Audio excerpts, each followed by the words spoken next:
PC ട്യൂട്ടോറിയലിൻ്റെ പുതിയൊരു അധ്യായത്തിലേക്ക് എല്ലാവർക്കും സ്വാഗതം. നമ്മുടെ ഇന്നത്തെ വീഡിയോ പ്രീവിയസ് ഇയർ ക്വസ്റ്റ്യൻസിലെ 10 ക്വസ്റ്റ്യൻ ഡിസ്കസ് ചെയ്യുന്ന വീഡിയോ ആണ്. 40 വരെയുള്ള ക്വസ്റ്റ്യൻസ് ഞാൻ ഇന്നലത്തെ വീഡിയോയിൽ അപ്ലോഡ് ചെയ്തിട്ടുണ്ട്. 41 മുതൽ 50 വരെയുള്ള 10 ക്വസ്റ്റ്യൻ ആണ് ഇന്നത്തെ വീഡിയോയിൽ. ക്വസ്റ്റ്യൻ 41. ടോക്കിയോ 2020 ഒളിമ്പിക്സിൽ ഏറ്റവും കൂടുതൽ മെഡൽ നേടിയ രാജ്യം. ആൻസർ ഓപ്ഷൻ ഡി ആണ്, അമേരിക്ക.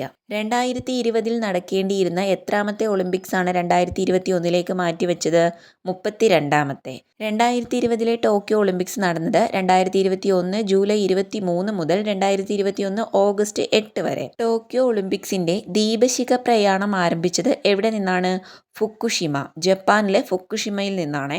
ടോക്കിയോ ഒളിമ്പിക്സിലെ ഉദ്ഘാടന ചടങ്ങിൽ മുഖ്യാതിഥിയായത് ജപ്പാനീസ് ചക്രവർത്തിയായ ഹിരോനോമിയ നിരുഹിതോ. ഒളിമ്പിക് ഉദ്ഘാടന ചടങ്ങിൽ ത്രെഡ്മില്ലിൽ പരിശീലനം നടത്തിയ ജപ്പാന്റെ മിഡ് വെയ്റ്റ് ബോക്സർ അരിസ സുബാട്ട. ഒളിമ്പിക്സിന്റെ പുതിയ മുദ്രാവാക്യം ഫാസ്റ്റർ, ഹയർ, സ്ട്രോങ്ങർ, ടുഗദർ. അതായത് വേഗത്തിൽ, ഉയരത്തിൽ, കരുത്തോടെ, ഒരുമിച്ച്. ടോക്കിയോ ഒളിമ്പിക്സിലെ മത്സര ഇനങ്ങളുടെ എണ്ണം 33 ഇനം. 339 മത്സരങ്ങളായിട്ടാണ്.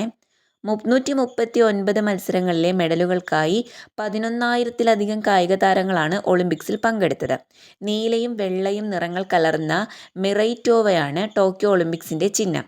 ജാപ്പനീസ് കലാകാരനായ റയോ തനിഗുച്ചിയാണ് മിറൈറ്റോവയുടെ സൃഷ്ടാവ്.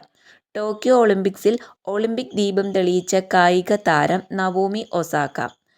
ഒളിമ്പിക് ദീപം തെളിയിക്കുന്ന ആദ്യ ടെന്നീസ് താരമാണ് നവോമി ഒസാക്ക. ഒളിമ്പിക് ദീപം തെളിയിക്കാൻ ആദ്യമായി ഹൈഡ്രജൻ ഉപയോഗിച്ചു എന്നതും ടോക്കിയോ ഒളിമ്പിക്സിന്റെ പ്രത്യേകതയാണ്. ടോക്കിയോ ഒളിമ്പിക്സിൽ വിലക്കിയതിനെ തുടർന്ന് ഒളിമ്പിക് കമ്മിറ്റിയുടെ കീഴിൽ മത്സരിച്ച രാജ്യമാണ് റഷ്യ. ടോക്കിയോ ഒളിമ്പിക്സിൽ ഏറ്റവും കൂടുതൽ മെഡലുകൾ നേടി ഓവറോൾ ചാമ്പ്യന്മാരായ രാജ്യം USA. 39 സ്വർണം ഉൾപ്പെടെ 113 മെഡലുകളാണ് നേടിയത്. രണ്ടാം സ്ഥാനം ചൈനയ്ക്കാണ്. 38 സ്വർണം ഉൾപ്പെടെ 88 മെഡലുകൾ നേടി. ചരിത്രത്തിലെ ഏറ്റവും മികച്ച മെഡൽ നേട്ടമാണ് ഇന്ത്യ ടോക്കിയോയിൽ നേടിയത്. ടോക്കിയോ ഒളിമ്പിക്സിൽ ഇന്ത്യ നേടിയ മെഡലുകളുടെ എണ്ണം 7 ആണ്. 1 സ്വർണവും 2 വെള്ളിയും 4 വെങ്കലവും. ഇതിനു മുമ്പ് ഇന്ത്യയുടെ ഏറ്റവും മികച്ച പ്രകടനം 2012 ലണ്ടൻ ഒളിമ്പിക്സിലേതായിരുന്നു. 6 മെഡലുകളായിരുന്നു നേടിയത്. ടോക്കിയോ ഒളിമ്പിക്സിലെ മെഡൽ പട്ടികയിൽ ഇന്ത്യയുടെ സ്ഥാനം 48. ക്വസ്റ്റ്യൻ 42. താഴെ പറയുന്നവയിൽ സെർച്ച് എഞ്ചിൻ ഏതാണ്? Search engine? Option C Google ആണ് സെർച്ച് എഞ്ചിൻ. എന്താണ് സെർച്ച് എഞ്ചിൻ എന്ന് പറഞ്ഞാൽ? ജനങ്ങൾക്ക് ഉപകാരപ്രദമായി വേൾഡ് വൈഡ് വെബിൽ ലഭ്യമായ വിവരങ്ങൾ കണ്ടുപിടിക്കുന്നതിനായി സഹായിക്കുന്ന രീതിയിൽ തയ്യാറാക്കിയിട്ടുള്ള പ്രത്യേകതരം പ്രോഗ്രാമുകളെയാണ് നമ്മൾ ഇൻ്റർനെറ്റ് സെർച്ച് എഞ്ചിൻ എന്ന് പറയുന്നത്. ഉപയോക്താക്കൾ നൽകുന്ന സൂചന പദങ്ങൾക്ക് അനുസൃതമായാണ് സെർച്ച് എഞ്ചിനുകൾ വിവരങ്ങൾ തിരയുന്നത്. സെർച്ച് എഞ്ചിനുകൾക്ക് ഉദാഹരണങ്ങൾ ഏതൊക്കെയാണെന്ന് പറയാം. നമുക്കിപ്പോൾ നമ്മൾ ഒന്ന് പഠിച്ചു, ഗൂഗിള്.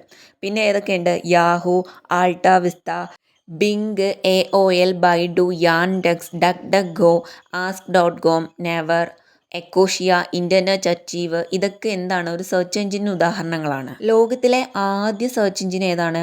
ആർച്ചി. ലോകത്തിലെ ആദ്യ സെർച്ച് എഞ്ചിൻ ആർച്ചിയാണ്. ഇന്ത്യ വികസിപ്പിച്ചെടുത്ത സെർച്ച് എഞ്ചിനാണ് ഗുരുജി. ബിങ് എന്ന സെർച്ച് എഞ്ചിൻ വികസിപ്പിച്ചെടുത്ത കമ്പനി ഏതാണ്? മൈക്രോസോഫ്റ്റ്. ബിങ് മൈക്രോസോഫ്റ്റ് ആണ് വികസിപ്പിച്ചെടുത്തത്. 43ാമത്തെ ക്വസ്റ്റ്യൻ. ബൂട്ട് അപ്പ് പ്രോഗ്രാം സൂക്ഷിച്ചു വെക്കുന്ന കമ്പ്യൂട്ടർ മെമ്മറി ഏതാണ്? ബൂട്ട് അപ്പ് പ്രോഗ്രാം സൂക്ഷിച്ചു വെക്കുന്ന കമ്പ്യൂട്ടർ മെമ്മറി ഏതാണ്? ഓപ്ഷൻ ബി റീഡ് ഓൺലി മെമ്മറിയാണ്. ഡേറ്റയോ നിർദ്ദേശങ്ങളോ ഫലങ്ങളോ താൽക്കാലികമായോ സ്ഥിരമായോ സൂക്ഷിച്ചു വെക്കാനുള്ള സ്ഥലമാണ് മെമ്മറി.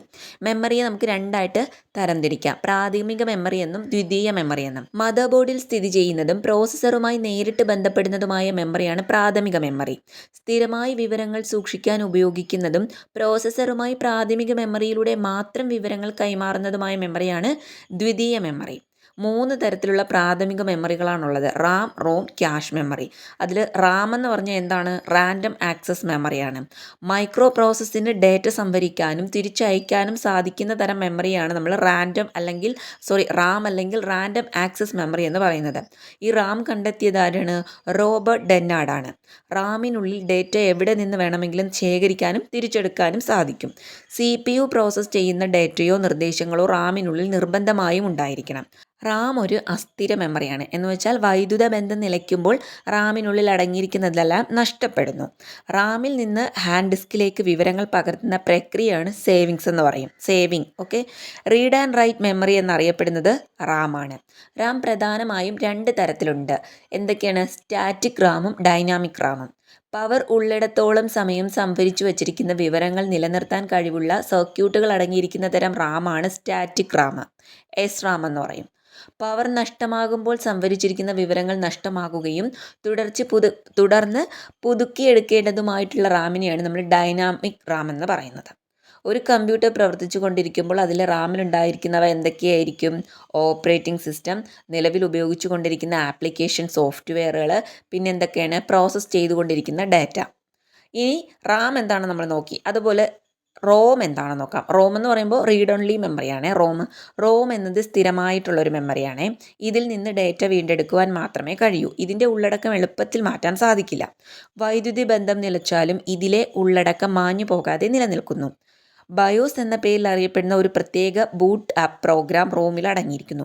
കമ്പ്യൂട്ടർ ഓപ്പൺ ചെയ്യുമ്പോഴോ ബൂട്ടപ്പ് ചെയ്യുമ്പോഴോ ഈ സോഫ്റ്റ്വെയർ പ്രവർത്തിക്കുന്നു. ഇത് കമ്പ്യൂട്ടർ ഹാർഡ്വെയറിനെ പരിശോധിക്കുകയും ഓപ്പറേറ്റിംഗ് സിസ്റ്റത്തിനെ മെമ്മറിയിലേക്ക് കൊണ്ടുവരികയും ചെയ്യുന്നു. റോമിൻ്റെ ചില പരിഷ്കരിച്ച രൂപങ്ങളൊന്ന് നോക്കാം. ഒന്നാമത്തേത് പ്രോഗ്രാമബിൾ റീഡ് ഓൺലി മെമ്മറിയാണ്. ഒരിക്കൽ മാത്രം പ്രോഗ്രാം ചെയ്യപ്പെടുന്ന മെമ്മറിയാണ് പ്രോഗ്രാമബിൾ റീഡ് ഓൺലി മെമ്മറി എന്നറിയപ്പെടുന്നത്. രണ്ടാമത്തേത് erasable programmable read only memory. അതായത് അൾട്രാ വയലറ്റ് റേഡിയേഷൻ ഉപയോഗിച്ച് വീണ്ടും എഴുതപ്പെടാൻ കഴിയുന്ന മെമ്മറിയാണ് നമ്മൾ erasable programmable read only memory എന്ന് പറയുന്നത്. മൂന്നാമത്തേത് electrically erasable programmable read only memory. അതായത് വൈദ്യുതി ഉപയോഗിച്ച് വീണ്ടും എഴുതപ്പെടാൻ കഴിയുന്ന മെമ്മറിയാണ് electrically erasable programmable read only memory എന്ന് പറയുന്നത്. ഇനി അടുത്തൊരു ഓപ്ഷനാണ് ക്യാഷ് മെമ്മറി. എന്താണ് ക്യാഷ് മെമ്മറി?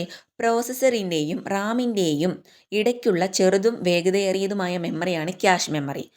കൂടെ ആവശ്യമായി വരുന്ന ഡേറ്റയും നിർദ്ദേശങ്ങളും ഇടക്കാല ഫലങ്ങളും വേഗത്തിലെടുക്കുവാൻ വേണ്ടി ക്യാഷ് മെമ്മറിയിൽ സൂക്ഷിക്കുന്നു. പ്രോസസ്സർ റാമിലെ ഒരു ലൊക്കേഷൻ സംഭരിക്കുകയോ അതിൽ നിന്ന് തിരിച്ചെടുക്കുകയോ ചെയ്യുമ്പോൾ ആദ്യം ക്യാഷ് മെമ്മറിയിൽ ഡേറ്റയുടെ ഒരു കോപ്പി ഉണ്ടോ എന്ന് പരിശോധിക്കുന്നു. അങ്ങനെയാണെങ്കിൽ പ്രോസസ്സർ ക്യാഷ് മെമ്മറിയിൽ നിന്ന് പെട്ടെന്ന് റീഡ് ചെയ്യുന്നു. റാമിനേക്കാൾ വേഗത്തിൽ ക്യാഷ് മെമ്മറിയിൽ നിന്നും ഡേറ്റ തിരിച്ചെടുക്കുന്നു. റാമിനേക്കാളും വിലയേറിയതാണ് ക്യാഷ് മെമ്മറി. CPU-വിൻ്റെയും മദർ ബോർഡിൻ്റെയും ഉള്ളിലുള്ള ക്യാഷ് മെമ്മറി സിസ്റ്റത്തിൻ്റെ പ്രകടനം മെച്ചപ്പെടുത്തുന്നതിന് സഹായിക്കുന്നു. അടുത്ത ഓപ്ഷനാണ് ഹാർഡ് ഡിസ്ക്. എന്താണ് ഹാർഡ് ഡിസ്ക്? ഒരു പ്രധാന സെക്കൻഡറി മെമ്മറിയാണ് ഹാർഡ് ഡിസ്ക്. പൊടി കടക്കാത്ത പെട്ടിക്കുള്ളിൽ ഉള്ളടക്കം ചെയ്തിട്ടുള്ള കാന്തിക പദാർത്ഥം പൂശിയ ലോഹത്തകിടുകളാണ് ഹാർഡ് ഡിസ്ക് എന്ന് പറയുന്നത്. ഹാർഡ് ഡിസ്കുകൾക്ക് വളരെ ഉയർന്ന സംഭരണ ശേഷിയും ഉയർന്ന ഡേറ്റാ വിനിമയ നിരക്കും കുറഞ്ഞ സമീപന സമയവുമാണുള്ളത്. ഇത് കൂടുതൽ ശാശ്വതവും എന്നാൽ പിഴവുകൾക്ക് സാധ്യതയില്ലാത്തതുമാണ്. ഒരു ഹാർഡ് ഡിസ്കിൽ ഒന്നോ അതിലധികമോ തലങ്ങൾ അടങ്ങിയിരിക്കും. ഓരോ തലത്തിലും ഒരു പ്രതലത്തിന് 1 എന്ന കണക്കിൽ 2 റീഡ് ഹെഡുകൾ ഉണ്ടാകും. താലത്തിൻ്റെ പ്രതലത്തിൽ ഡേറ്റ സംഭരിക്കുന്നത് ട്രാക്കുകളിലും സെക്ടറുകളിലുമാണ്. ഒരു പ്രതലത്തിലെ ഏക കേന്ദ്രവൃത്തങ്ങളെ വിളിക്കുന്നത് ട്രാക്കുകൾ എന്നാണ്. പ്രതലത്തിലെ പൈ കഷ്ണങ്ങളെ പോലെയുള്ള ഭാഗങ്ങളെ വിളിക്കുന്നത് സെക്ടറുകൾ. ഡിസ്കിൽ ട്രാക്കുകളും സെക്ടറുകളും സജ്ജമാക്കുന്ന പ്രവർത്തനമാണ് ഡിസ്ക് ഫോമാറ്റിംഗ്. ഇതിനു ശേഷം മാത്രമേ റീഡ് റൈറ്റ് പ്രവർത്തനങ്ങൾ ഡിസ്കിൽ ചെയ്യാൻ കഴിയുകയുള്ളൂ. ഫോമാറ്റ് ചെയ്യുന്ന ഡിസ്കിൽ ഡാറ്റ ഉണ്ടെങ്കിൽ അത് മുഴുവനും നഷ്ടപ്പെടും. വലിയ ഡിസ്കുകളെ യുക്താനുസൃതം വിവിധ ഭാഗങ്ങൾ അഥവാ വാല്യങ്ങളായി വിഭജിക്കാവുന്നതാണ്. ഈ വാല്യങ്ങൾ സ്വതന്ത്രമായിരിക്കും. അവയെ വെവ്വേറെ ഫോമാറ്റ് ചെയ്യാനും സാധിക്കും. പ്രധാന സെക്കൻഡറി മെമ്മറി യൂണിറ്റുകളാണ് floppy disk, hard disk, compact disk, pen drive. 44ാമത്തെ ക്വസ്റ്റ്യൻ, ട്രാൻസ്ലേറ്റർ എന്ന് പറയുന്നത് താഴെ പറയുന്നവയിൽ ഏതാണ്? ആൻസർ ഓപ്ഷൻ ബി, ലാംഗ്വേജ് പ്രോസസ്സറാണ് ട്രാൻസ്ലേറ്റർ. എന്താണ് ലാംഗ്വേജ് പ്രോസസ്സേഴ്സ്? കമ്പ്യൂട്ടറുമായി ആശയവിനിമയം നടത്താൻ കമ്പ്യൂട്ടറിന് അറിയാവുന്ന ഒരു ഭാഷ ഉപയോക്താവിന് ആവശ്യമായി വരുന്നു. കമ്പ്യൂട്ടർ ഭാഷകളെ ഉയർന്ന തലത്തിലുള്ള കമ്പ്യൂട്ടർ ഭാഷ എന്നും താഴ്ന്ന തലത്തിലുള്ള കമ്പ്യൂട്ടർ ഭാഷ എന്നും രണ്ടായിട്ട് തരംതിരിക്കാം. താഴ്ന്ന തലത്തിലുള്ള കമ്പ്യൂട്ടർ ഭാഷ യന്ത്രാധിഷ്ഠിത ഭാഷ എന്നറിയപ്പെടുന്നു. കമ്പ്യൂട്ടറിൽ ലഭ്യമായ മെമ്മറിയും രജിസ്റ്ററുകളും ഉപയോഗിച്ച് ഈ ഭാഷയിലുള്ള പ്രോഗ്രാമുകൾ എഴുതപ്പെടുന്നു. മെഷീൻ ലാംഗ്വേജും അസംബ്ലി ലാംഗ്വേജും വിവിധതരം താഴ്ന്ന തലത്തിലുള്ള കമ്പ്യൂട്ടർ ഭാഷകളാണ്. ഇനി സിസ്റ്റം സോഫ്റ്റ്വെയറിൻ്റെ ഘടകങ്ങളാണ് ഓപ്പറേറ്റിംഗ് സിസ്റ്റം, ഭാഷാ പ്രോസസ്സുകൾ, യൂട്ടിലിറ്റി സോഫ്റ്റ്വെയർ എന്നിവ. ഓക്കെ, അതിൽ നമുക്ക് ഓപ്പറേറ്റിംഗ് സിസ്റ്റം എന്താണെന്ന് നോക്കാമേ. ഉപയോക്താവിനെയും കമ്പ്യൂട്ടർ ഹാർഡ്വെയറിനെയും ബന്ധിപ്പിക്കാനായുള്ള ഒരു കൂട്ടം പ്രോഗ്രാമുകളെയാണ് നമ്മൾ ഓപ്പറേറ്റിംഗ് സിസ്റ്റം എന്ന് പറയുന്നത്. ഒരു കമ്പ്യൂട്ടർ പ്രവർത്തിക്കുമ്പോൾ ആദ്യം ലോഡ് ചെയ്യപ്പെടുന്ന പ്രോഗ്രാമുകളാണ് ഓപ്പറേറ്റിംഗ് സിസ്റ്റം. ഒരു സമയത്ത് ഒരാൾക്ക് മാത്രം ഉപയോഗിക്കാൻ കഴിയുന്ന ഓപ്പറേറ്റിംഗ് സിസ്റ്റമാണ് സിംഗിൾ യൂസർ ഓപ്പറേറ്റിംഗ് സിസ്റ്റം എന്നറിയപ്പെടുന്നത്.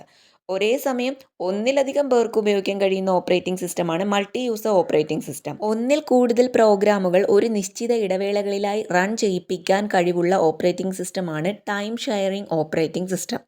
ഒരേ സമയം ഒന്നിലധികം CPU ഉപയോഗിച്ച് ജോലി ചെയ്യാൻ കഴിയുന്ന ഓപ്പറേറ്റിംഗ് സിസ്റ്റമാണ് മൾട്ടി പ്രോസസ്സിംഗ്. കമ്പ്യൂട്ടറിലെ എല്ലാവിധ പ്രവർത്തനങ്ങളെയും നിയന്ത്രിക്കുകയും ഏകോപിപ്പിക്കുകയും ചെയ്യുന്നത് ഓപ്പറേറ്റിംഗ് സിസ്റ്റമാണ്. കമ്പ്യൂട്ടർ സിസ്റ്റത്തിലെ വിഭവങ്ങളുടെ മാനേജറായി ഓപ്പറേറ്റിംഗ് സിസ്റ്റം പ്രവർത്തിക്കുന്നു. കമ്പ്യൂട്ടറിൻ്റെ ഹാർഡ്വെയറുമായോ നേരിട്ടോ ഡ്രൈവറുകളുടെ സഹായത്തോടെയോ സംവദിക്കുന്ന ഓപ്പറേറ്റിംഗ് സിസ്റ്റത്തിൻ്റെ ഭാഗമാണ് കേർണൽ. ഏറ്റവും പ്രധാനപ്പെട്ട സിസ്റ്റം സോഫ്റ്റ്വെയർ ആണ് ഓപ്പറേറ്റിംഗ് സിസ്റ്റം. കമ്പ്യൂട്ടറിലെ ഹാർഡ് ഡിസ്കിൽ നിന്നും ആദ്യം എടുക്കുന്ന പ്രോഗ്രാമും അവ ഓഫാക്കുന്നത് വരെ മെമ്മറിയിൽ നിൽക്കുന്ന പ്രോഗ്രാമുമാണ് ഇവ. അടുത്ത ഓപ്ഷനാണ് ആപ്ലിക്കേഷൻ സോഫ്റ്റ്വെയർ. ഒരു പ്രത്യേക ആവശ്യത്തിനായി വികസിപ്പിച്ചെടുക്കുന്ന സോഫ്റ്റ്വെയറുകളാണ് ആപ്ലിക്കേഷൻ സോഫ്റ്റ്വെയർ. ആപ്ലിക്കേഷൻ സോഫ്റ്റ്വെയർ അറിയപ്പെടുന്ന മറ്റൊരു പേരാണ് end user programme. Application software പ്രധാനമായും ഉപയോഗിക്കുന്ന മേഖലകളാണ് വാണിജ്യ ഇടപാടുകളും പ്രവർത്തനങ്ങളും കാര്യക്ഷമമാക്കുന്നതിന്. എക്സാമ്പിളായിട്ട് സ്പ്രെഡ്ഷീറ്റ്, പ്രസൻറ്റേഷൻ സോഫ്റ്റ്വെയർ, ഇതൊക്കെ ആപ്ലിക്കേഷൻ സോഫ്റ്റ്വെയർ ഉപയോഗിച്ചാണ് ചെയ്യുന്നത്. പിന്നെ ഗ്രാഫിക്സ് മൾട്ടിമീഡിയ പ്രോജക്റ്റുകളിലെ, പിന്നെ വാർത്താവിനിമയ രംഗത്ത്, വിദ്യാഭ്യാസപരവും വ്യക്തിപരവുമായ ആവശ്യങ്ങൾക്ക് വേണ്ടിയും ഉപയോഗിക്കാറുണ്ട്. പൊതുവായ ആവശ്യങ്ങൾക്കായുള്ള സോഫ്റ്റ്വെയർ പാക്കേജുകളും പ്രത്യേക ആവശ്യങ്ങൾക്കായുള്ള സോഫ്റ്റ്വെയർ പാക്കേജുകളും ഇതിൽ ഉൾപ്പെടുന്നു. ഇതിന് എക്സാമ്പിളാണ് ജിംബ്, ടാലിയൊക്കെ. അടുത്ത ഓപ്ഷനാണ് കോഡിങ്. പ്രശ്ന പരിഹാരത്തിന് വേണ്ടി പ്രോഗ്രാം നിർദ്ദേശങ്ങൾ എഴുതുന്ന പ്രക്രിയയാണ് കോഡിങ്. കമ്പ്യൂട്ടറിൽ കോഡ് എഴുതുന്നതിനായി ഉപയോഗിക്കുന്നത് ടെക്സ്റ്റ് എഡിറ്റർ പ്രോഗ്രാമുകളാണ്. കമ്പ്യൂട്ടറിന് അറിയാവുന്ന ഭാഷ ബൈനറി ലാംഗ്വേജ് എന്ന് പറയും, അല്ലെങ്കിൽ ദ്വയാംഗ ഭാഷ. ഉയർന്ന തല ഭാഷയിൽ എഴുതിയിരിക്കുന്ന പ്രോഗ്രാമുകളെ യന്ത്രഭാഷയിലേക്ക് വിവർത്തനം ചെയ്യുന്നത് ലാംഗ്വേജ് പ്രോസസ്സറാണ്. ഉയർന്ന ഭാഷയിൽ എഴുതിയിരിക്കുന്ന പ്രോഗ്രാം അറിയപ്പെടുന്നത് സോഴ്സ് കോഡ്. ഒരു പ്രോഗ്രാമർ ആകണമെങ്കിൽ പ്രോഗ്രാമിലെ നിർദ്ദേശങ്ങൾ ആവിഷ്കരിക്കുന്നതിന് വേണ്ടിയുള്ള ബേസിക്, കോബോൾ, പാസ്കൽ, C++ തുടങ്ങിയ ഉയർന്ന തല ഭാഷകളിൽ ഏതിലെങ്കിലും ഒന്നിൽ നൈപുണ്യം കൈവരിക്കേണ്ടതാണ്. പ്രോഗ്രാമുകൾ തയ്യാറാക്കുന്നതിനു വേണ്ടി ഓരോ പ്രോഗ്രാമിംഗ് ഭാഷയും അതിൻ്റേതായ അക്ഷരമാലകളും ശബ്ദകോശങ്ങളും വ്യാകരണങ്ങളും ഉണ്ടായിരിക്കും. 45ാമത്തെ ക്വസ്റ്റ്യൻ. ഒരു വ്യക്തിയുടെ യൂസർ നെയിമുകളും പാസ്വേഡുകളും ക്രെഡിറ്റ് കാർഡ് വിവരങ്ങളുമെല്ലാം വ്യാജ വെബ്സൈറ്റ് മുഖേന മോഷ്ടിച്ചെടുക്കുന്ന രീതിക്ക് പറയുന്ന പേരാണ് ആൻസർ ഓപ്ഷൻ സി, ഫിഷിംഗ് എന്ന് പറയും. എന്താണ് ഫിഷിംഗ്? ഓൺലൈനിലൂടെ നടക്കുന്ന ഒരുതരം വ്യക്തിവിവര മോഷണമാണ് ഫിഷിംഗ്. പ്രമുഖ ബാങ്കുകളുടെയും ധനകാര്യ സ്ഥാപനങ്ങളുടെയും വെബ്സൈറ്റുകളോട് സാമ്യം തോന്നത്തക്ക രീതിയിൽ URLഉം ഹോം പേജും നിർമ്മിച്ച് അതിലൂടെ ഇടപാടുകാരുടെ യൂസർ നെയിം, പാസ്വേഡ്, ക്രെഡിറ്റ് കാർഡുകളുടെ വിശദാംശങ്ങൾ തുടങ്ങിയവ കൈക്കലാക്കാൻ ശ്രമിക്കുന്നതിനെയാണ് ഫിഷിംഗ് എന്ന് പറയുന്നത്. ഇത്തരം തെറ്റിദ്ധരിപ്പിക്കുന്ന വെബ് പേജ് നിർമ്മാണത്തെ അറിയപ്പെടുന്നതാണ് സ്പൂഫിംഗ് എന്നറിയപ്പെടും. ഇതിലെ മറ്റ് ഓപ്ഷൻസും കൂടെ ഒന്ന് നോക്കാമേ. എന്താണ് ഹാക്കിംഗ് എന്ന് പറഞ്ഞാൽ? അനധികൃതമായി മറ്റൊരാളുടെ കമ്പ്യൂട്ടർ സിസ്റ്റത്തിൽ പ്രവേശിക്കുകയോ നിയന്ത്രണം ഏറ്റെടുക്കുകയോ ചെയ്ത് കമ്പ്യൂട്ടർ പ്രോഗ്രാമുകളോ ഡേറ്റകളോ നശിപ്പിക്കുന്ന പ്രവൃത്തിയാണ് ഹാക്കിംഗ് എന്ന് പറയുന്നത്. ഹാക്ക് ചെയ്യുന്നവർ അറിയപ്പെടുന്നത് ഹാക്കേഴ്സ് എന്നാണ്. ഹാക്കേഴ്സ് പ്രധാനമായും 3 വിധത്തിലാണ് ഉള്ളത്. White hat hackers, black hat hackers, grey hat hackers എന്നറിയപ്പെടും. അടുത്ത ഓപ്ഷനാണ് സ്പാം. എന്താണ് സ്പാമുകൾ? ഇമെയിൽ ഉപഭോക്താക്കളുടെ സമ്മതമില്ലാതെ ഒരു ഉൽപ്പന്നത്തിൻ്റെയോ സേവനത്തിൻ്റെയോ പ്രചരണത്തിന് വേണ്ടി എല്ലാവർക്കും അയക്കപ്പെടുന്ന സന്ദേശങ്ങളെയാണ് സ്പാമുകൾ അല്ലെങ്കിൽ ജങ്ക് മെയിലുകൾ എന്ന് പറയും. ഇത്തരം ഇമെയിലുകൾ അയക്കുന്നവർ ചാറ്റ് റൂമുകൾ, വെബ്സൈറ്റുകൾ, ഉപയോക്താക്കളുടെ പട്ടികകൾ, വാർത്താക്കൂട്ടങ്ങൾ തുടങ്ങിയവയിൽ നിന്നാണ് ഇമെയിൽ വിലാസങ്ങൾ ശേഖരിക്കുന്നത്. സ്പാമുകളിലെ ലിങ്കുകളിൽ ക്ലിക്ക് ചെയ്യുമ്പോൾ ചില വൈറസുകൾ ഉൾക്കൊള്ളുന്ന വെബ്സൈറ്റുകൾ ഉപയോക്താക്കൾക്ക് അയച്ചു തന്നേക്കാം. അടുത്തൊരു ഓപ്ഷനാണ് വൈറസ്. എന്താണ് കമ്പ്യൂട്ടർ വൈറസ്? ഒരു പ്രോഗ്രാം അതിനെ തന്നെ മറ്റൊരു പ്രോഗ്രാമുമായി കൂട്ടിച്ചേർക്കുകയോ നാം അറിയാതെ തന്നെ അതിനെ മറ്റ് കമ്പ്യൂട്ടറുകളിലേക്ക് വ്യാപിപ്പിക്കുകയോ കമ്പ്യൂട്ടറുകളുടെ സാധാരണ പ്രവർത്തനങ്ങളിൽ ഇടപെടുകയോ ചെയ്യുന്ന പ്രോഗ്രാമുകളെയാണ് നമ്മൾ വൈറസുകൾ എന്ന് പറയുന്നത്. ഒരു വൈറസിന് കമ്പ്യൂട്ടറിലെ വിവരങ്ങൾ തിരുത്താനോ നശിപ്പിക്കുവാനോ അവ തന്നെ തനിപ്പകർപ്പുകൾ ഉണ്ടാക്കി മറ്റു കമ്പ്യൂട്ടറുകളിലേക്ക് വ്യാപനം ചെയ്യുവാനോ ഹാർഡ് ഡിസ്കിലെ വിവരങ്ങൾ പൂർണ്ണമായി നശിപ്പിക്കുവാനോ സാധിക്കും. ലോകത്തിലെ ആദ്യ വൈറസ് ക്രീപ്പർ ആദ്യ മൊബൈൽ ഫോൺ വൈറസ് കാബിർ. ആദ്യ മൈക്രോ കമ്പ്യൂട്ടർ വൈറസ് എൽക്ക-ക്ലോണ. ഏറ്റവും അപകടകാരിയായ computer virus Flame. Virus program എഴുതുന്ന വ്യക്തികൾ വിക്സർ. പ്രധാനപ്പെട്ട വൈറസുകളാണ് I love you, Sasser, Stuxnet, Code Red, Melissa. 46-ാമത്തെ ക്വസ്റ്റ്യൻ. താഴെ പറയുന്നവയിൽ വിവരാവകാശ നിയമപ്രകാരം വിവരം എന്നതിൻ്റെ പരിധിയിൽ പരിഗണിക്കപ്പെടുന്നവ ഏതെല്ലാം? ഇവിടെ 4 പ്രസ്താവന കൊടുത്തിട്ടുണ്ട്. ഇതിൽ വിവരം എന്നതിൻ്റെ പരിധിയിൽ പരിഗണിക്കപ്പെടുന്നവ ഏതെല്ലാമാണെന്നാണ് ചോദിച്ചേക്കുന്നത്. ആൻസർ ഓപ്ഷൻ ബി ആണ്. അതായത് 1 മുതൽ 4 വരെയുള്ളവയും വിവരം എന്നതിൻ്റെ പരിധിയിൽ പരിഗണിക്കപ്പെടുന്നവയാണ്. വിവരാവകാശ നിയമത്തെക്കുറിച്ച് ഡിസ്കസ് ചെയ്യുന്ന ഒരു പ്രീവിയസ് ഇയർ ക്വസ്റ്റ്യൻ ഞാൻ മുമ്പത്തെ ഒരു വീഡിയോയിൽ ചെയ്തിട്ടുണ്ട്. ആ വീഡിയോയിൽ ഞാൻ വിവരാവകാശത്തെക്കുറിച്ച് നന്നായിട്ട് പറയുന്നുണ്ട്. അപ്പം ഞാൻ ആ വീഡിയോയുടെ ലിങ്ക് താഴെ കൊടുത്തേക്കാമേ. 47-ാമത്തെ ക്വസ്റ്റ്യൻ. ഉപഭോക്തൃ സംരക്ഷണ നിയമത്തിൻ്റെ പരിധിയിൽ താഴെ പറയുന്നവയിൽ ഉപഭോക്താവായി പരിഗണിക്കപ്പെടുന്നവർ ആരല്ല? ഇവിടെ 4 പ്രസ്താവന കൊടുത്തിട്ടുണ്ട്. ആൻസർ വരുന്നത് ഓപ്ഷൻ ഡി ആണ്. സൂചന 1, 3 എന്നിവയാണ്. ഉപഭോക്താവിൻ്റെ അവകാശങ്ങൾ പരിരക്ഷിക്കുന്നതിനും നടപ്പാക്കുന്നതിനും പ്രോത്സാഹിപ്പിക്കുന്നതിനുമായി നിലവിൽ വന്ന നിയമമാണ് ഉപഭോക്തൃ സംരക്ഷണ നിയമം. പണം നൽകിയോ പണം നൽകാമെന്ന് വാഗ്ദാനം ചെയ്തോ പണം ഭാഗികമായി നൽകിയോ ഏതെങ്കിലും സാധനങ്ങൾ വാങ്ങുകയോ അല്ലെങ്കിൽ ഏതെങ്കിലും സേവനം പ്രയോജനപ്പെടുത്തുകയോ ചെയ്യുന്ന വ്യക്തികളെയാണ് ഉപഭോക്താവെന്ന് പറയുന്നത്. എന്നാൽ പുനർവിൽപ്പനയ്ക്കോ ഏതെങ്കിലും വാണിജ്യ ആവശ്യത്തിനോ ആയി സാധനങ്ങൾ വാങ്ങുന്ന വ്യക്തിയെ ഉപഭോക്താവായി കണക്കാക്കുന്നതല്ല. ക്വസ്റ്റ്യൻ 48. 2005-ലെ ബാലാവകാശങ്ങൾ സംരക്ഷിക്കുന്നതിന് വേണ്ടിയുള്ള കമ്മീഷനുകൾ ആക്ട് പ്രകാരം താഴെ പറയുന്നവയിൽ ഏതാണ് ബാലാവകാശങ്ങൾ എന്നതിനുള്ള നിർവചനം? ആൻസർ ഓപ്ഷൻ സി ആണ് കറക്റ്റ്. 1989-ലെ ബാലാവകാശ ഉടമ്പടിയിൽ അംഗീകരിക്കപ്പെട്ടതും ഇന്ത്യ സ്ഥിരീകരിച്ചതുമായ അവകാശങ്ങൾ. കുട്ടികളുടെ അവകാശങ്ങൾ സംബന്ധിച്ച ഐക്യരാഷ്ട്ര കൺവെൻഷനെ കുറിച്ചൊന്ന് നോക്കാമേ. കുട്ടികളുടെ രാഷ്ട്രീയ, സിവിൽ, സാമ്പത്തിക, സാമൂഹിക, ആരോഗ്യ, സാംസ്കാരിക അവകാശങ്ങൾ നിശ്ചയിക്കുന്ന ഒരു മനുഷ്യാവകാശ ഉടമ്പടിയാണ് UNCRC. കുട്ടികളുടെ അവകാശങ്ങളും കുട്ടികളുടെ അവകാശങ്ങൾ ലഭ്യമാക്കുന്നതിനായി സർക്കാരുകൾ സ്വീകരിക്കേണ്ട നടപടികളും വ്യക്തമാക്കുന്ന 54 ലേഖനങ്ങൾ ഇതിൽ അടങ്ങിയിരിക്കുന്നു. UNCRC ഐക്യരാഷ്ട്ര സഭ അംഗീകരിച്ച വർഷം 1989. UNCRC പ്രാബല്യത്തിൽ വന്നത് 1990. UNCRC ഇന്ത്യ അംഗീകരിച്ചത് 1992. ഇനി UNCRCയുടെ പൂർണ്ണ രൂപം എന്താണ്? United Nations conventions on the rights of the child. ലോക ചരിത്രത്തിലെ ഏറ്റവും വ്യാപകമായി അംഗീകരിക്കപ്പെട്ട മനുഷ്യാവകാശ ഉടമ്പടിയാണ് UNCRC. അംഗങ്ങൾക്ക് നിയമപരമായി ബാധകമായ ഒരു അന്താരാഷ്ട്ര ഉടമ്പടിയാണ് UNCRC. UNCRC കുട്ടികളായി പരിഗണിക്കുന്ന പ്രായപരിധി 18 വയസ്സ് വരെയാണ്. UNCRC അംഗീകരിക്കുന്ന കുട്ടികളുടെ അവകാശങ്ങൾ: ജീവിക്കാനുള്ള അവകാശം, വിദ്യാഭ്യാസത്തിനുള്ള അവകാശം, ദുരുപയോഗം, അക്രമം, അവഗണന എന്നിവയിൽ നിന്നുള്ള സംരക്ഷണത്തിനുള്ള അവകാശം, അഭിപ്രായങ്ങൾ പ്രകടിപ്പിക്കാനും കേൾക്കാനുമുള്ള അവകാശം, മാതാപിതാക്കളാൽ വളർത്തപ്പെടുന്നതിനും തങ്ങളുടെ മാതാപിതാക്കളുമായി ബന്ധം പുലർത്തുന്നതിനുമുള്ള അവകാശം. കുട്ടികളുടെ അവകാശങ്ങൾ സംബന്ധിച്ച കൺവെൻഷൻ്റെ അടിസ്ഥാന തത്വങ്ങൾ എന്തൊക്കെയാണെന്ന് നോക്കാം.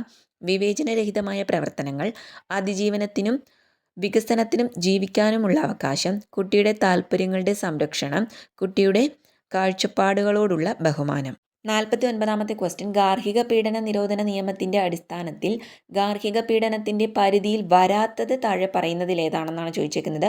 ഇവിടെ 4 കൊടുത്തിട്ടുണ്ട്. ശാരീരിക പീഡനം, വൈകാരിക പീഡനം, സാമ്പത്തിക പീഡനം, ലൈംഗിക പീഡനം. ആൻസർ ഓപ്ഷൻ ഡി ആണ്. ഈ പറയുന്ന എല്ലാ പീഡനങ്ങളും എല്ലാ സൂചനകളും പീഡനത്തിൻ്റെ പരിധിയിൽ വരുന്നതാണ്. ഭരണഘടന ഉറപ്പു നൽകിയിട്ടുള്ള സ്ത്രീകളുടെ അവകാശങ്ങൾ കൂടുതൽ ഫലപ്രദമായി നടപ്പിലാക്കുന്നതിനും കുടുംബത്തിൽ നിന്നോ മറ്റോ സംഭവിക്കുന്ന ഏതു തരത്തിലുള്ള ആകസ്മികമായതോ അല്ലാത്തതോ ആയ അക്രമങ്ങളിൽ നിന്ന് സംരക്ഷണം നൽകുന്നതിനുള്ള നിയമമാണ് ഗാർഹിക അതിക്രമണങ്ങളിൽ നിന്നും വനിതകളെ സംരക്ഷിക്കുന്നതിനുള്ള നിയമം. 2005-ലാണ് വന്നത്. ഗാർഹിക അതിക്രമത്തിൻ്റെ നിർവചനം: മാനസികമോ ശാരീരികമോ ആയി പരാതിക്കാരിയായ ആളിനെ ഉപദ്രവിക്കുകയോ മുറിവേൽപ്പിക്കുകയോ ആരോഗ്യ, സുരക്ഷ, ജീവൻ, ശാരീരികാവയവങ്ങൾ, സ്വാസ്ഥ്യം എന്നിവ അപകടത്തിലാക്കുകയോ അതിനൊരുമ്പിടുകയോ ചെയ്യുന്നത്, ശാരീരികമായും ലൈംഗികമായും വാചികമായും വൈകാരികമായും സാമ്പത്തികമായും ചൂഷണം ചെയ്യുന്നത് ഇതിലുൾപ്പെടും. സ്ത്രീധനം, മറ്റു സ്വത്തുക്കൾ, വിലയുള്ള ജാമ്യം എന്നീ നിയമവിരുദ്ധ കാര്യങ്ങൾ നേടുന്നതിന് പരാതിക്കാരിയെയോ അവരുമായി ബന്ധമുള്ള മറ്റേതെങ്കിലും വ്യക്തിയെയോ ശല്യം ചെയ്യുക, പരിക്ക് പറ്റിക്കുക. മുകളിൽ പറഞ്ഞ സന്ദർഭങ്ങളിൽ പരാമർശിക്കുന്ന പെരുമാറ്റം മൂലം പരാതിക്കാരിക്കോ അവരുടെ ബന്ധുവിനോ ഭീതിജനകമായ അവസ്ഥയുണ്ടാക്കുക. മറ്റേതെങ്കിലും തരത്തിൽ പരാതിക്കാരിക്ക് ശാരീരികമോ മാനസികമോ ആയ ഉപദ്രവം, ക്ഷതം, ക്ലേശം എന്നിവ ഉണ്ടാക്കുന്നത്. എതിർകക്ഷിയുടെ ഏതെങ്കിലും പെരുമാറ്റം, ഉപേക്ഷ നടപടി മേൽപ്പറഞ്ഞ പ്രകാരമാണെങ്കിൽ അവ ഗാർഹിക അതിക്രമമായി കണക്കാക്കും. ക്വസ്റ്റ്യൻ 50.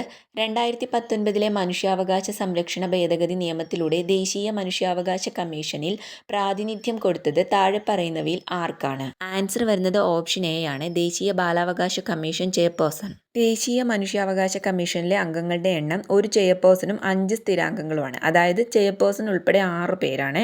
സുപ്രീം കോടതി ചീഫ് ജസ്റ്റിസ് ഓർ ജഡ്ജി പദവി വഹിച്ച ഒരാളായിരിക്കണം കമ്മീഷന്റെ ചെയർപേഴ്സൺ. മറ്റംഗങ്ങൾ ആരൊക്കെയാണെന്ന് നോക്കാം. സുപ്രീം കോടതിയിലെ ജഡ്ജി ഓർ മുൻ സുപ്രീം കോടതി ജഡ്ജിയായ ഒരംഗം, ഹൈക്കോടതിയുടെ ചീഫ് ജഡ്ജി ഓർ മുൻ ഹൈക്കോടതി ചീഫ് ജഡ്ജിയായ ഒരംഗം, മനുഷ്യാവകാശങ്ങളുമായി ബന്ധപ്പെട്ട കാര്യങ്ങളിൽ അറിവോ പ്രായോഗിക പരിചയമോ ഉള്ള വ്യക്തികളിൽ നിന്ന് 3 അംഗങ്ങൾ. ഇതിൽ ഒരാൾ വനിതയായിരിക്കണം. ഇനി എക്സ് ഓഫീഷ്യോ അംഗങ്ങൾ ആരൊക്കെയാണെന്ന് നോക്കാം. എക്സ് ഓഫീഷ്യോ അംഗങ്ങളിൽ ദേശീയ പിന്നോക്ക വിഭാഗ കമ്മീഷൻ ചെയർപേഴ്സൺ, ദേശീയ ന്യൂനപക്ഷ കമ്മീഷൻ ചെയർപേഴ്സൺ, ദേശീയ ബാലാവകാശ സംരക്ഷണ കമ്മീഷൻ ചെയർപേഴ്സൺ, ദേശീയ പട്ടികജാതി കമ്മീഷൻ ചെയർപേഴ്സൺ, ദേശീയ പട്ടികവർഗ കമ്മീഷൻ ചെയർപേഴ്സൺ, ദേശീയ വനിതാ കമ്മീഷൻ ചെയർപേഴ്സൺ, ദേശീയ ഭിന്നശേഷി കമ്മീഷൻ ചീഫ് കമ്മീഷണർ. 2019 ഭേദഗതിയിലൂടെയാണ് അംഗങ്ങളുടെ എണ്ണത്തിലും യോഗ്യതകളിലും പ്രകടമായ മാറ്റങ്ങൾ വരുത്തിയത്. അപ്പോൾ ഇന്ന് ഡിസ്കസ് ചെയ്ത 10 ക്വസ്റ്റ്യനും എല്ലാവർക്കും യൂസ്ഫുൾ ആയിട്ടുണ്ടെന്ന് വിചാരിക്കുന്നു. യൂസ്ഫുൾ ആയിട്ടുണ്ടെങ്കിൽ ലൈക്ക് ചെയ്യാനും ഷെയർ ചെയ്യാനും കമൻറ്റ് ചെയ്യാനും മറക്കരുത്. കൂടുതൽ വീഡിയോസിനായിട്ട് ഈ ചാനൽ ഒന്ന് സബ്സ്ക്രൈബ് ചെയ്ത് സപ്പോർട്ടും കൂടി ചെയ്യുക.